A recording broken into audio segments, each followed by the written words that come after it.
తమిళనాడు రాజకీయాల్లో మరొక కీలకమైన పరిణామం చోటు చేసుకుంది. తనకు వచ్చినటువంటి తొలి రాజ్యసభ సీటుని కాంగ్రెస్ కోసం త్యాగం చేశారు తమిళనాడు సీఎం విజయ్. రాహుల్కి రాజ్యసభ సీటుని గిఫ్ట్గా ఇచ్చారు విజయ్. విజయ్ నిర్ణయాన్ని అటు ఇతర కూటమి పార్టీ నేతలు కూడా, అంటే టీవీకే తర్వాత ఉన్నటువంటి మిగిలినటువంటి పార్టీలు, అది అన్నాడీఎంకే నుంచి కొంతమంది కానీ వచ్చినటువంటి వాళ్ళు కానీ, లేకపోతే వీసీకే పార్టీకి సంబంధించిన వాళ్ళు, ఐయుఎంఎల్కి సంబంధించిన వాళ్ళు, ఇతరత్ర పార్టీస్, సిపిఐ సిపిఎం పార్టీలు అందరూ కూడా ఏవైతే కూటమిలో విజయ్కి సహకరించి ప్రభుత్వాన్ని ఏర్పాటు చేశారో వారంతా కూడా ఇప్పుడు ఈ నిర్ణయాన్ని సమర్థిస్తూ ఉన్నారు. ఈ ఒక్క సీటుతో ఇరు పార్టీలకి వచ్చేది లేదు, పోయేది లేదు. కానీ విజయ్ చేసిన త్యాగం రాహుల్, కాంగ్రెస్ పార్టీ కలకాలం గుర్తుంచుకుంటుందనే రకంగా చర్చ జరుగుతోంది. రాజకీయాల్లోకి వచ్చినటువంటి 2 ఏళ్లలోనే విజయ్ సీఎం చేశారు జనం. తమిళుల నిర్ణయం తప్పు కాదని రోజు నిరూపిస్తున్నారు విజయ్.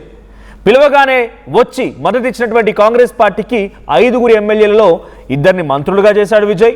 ఇక రాజకీయాల్లో మిత్రధర్మం అనేటువంటి పదానికి అసలైనటువంటి అర్థంగా నిలిచాడు విజయ్ అనేటువంటి చర్చ నేషనల్ లెవెల్లో ఆయన అప్రిసియేషన్స్ వస్తూ ఉన్నాయి. ఈ నెల 18న రాజ్యసభ ఉప ఎన్నిక ఉంది. అక్కడ విజయ్ ఆ సీటుని కూడా డైరెక్ట్గా మరొకరికి కేటాయించారు కాంగ్రెస్ పార్టీకి.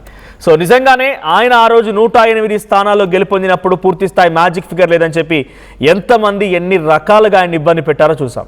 సో ఈ నేపథ్యంలోనే ఆ ఇబ్బంది అనేది తట్టుకొని ఎట్టకేలకి ఆయన విజయ్ తీరాల వైపు నడిచారు. సీఎంగా కుర్చీలో కూర్చున్నారు. 5 కాంగ్రెస్ ఎమ్మెల్యేలు, 2 వీసీకే అండ్ 4 కమ్యూనిస్టులు అందరూ కలిసి ఆయన్ని విజయ్ తీరాల వైపుగా నడిపించారు.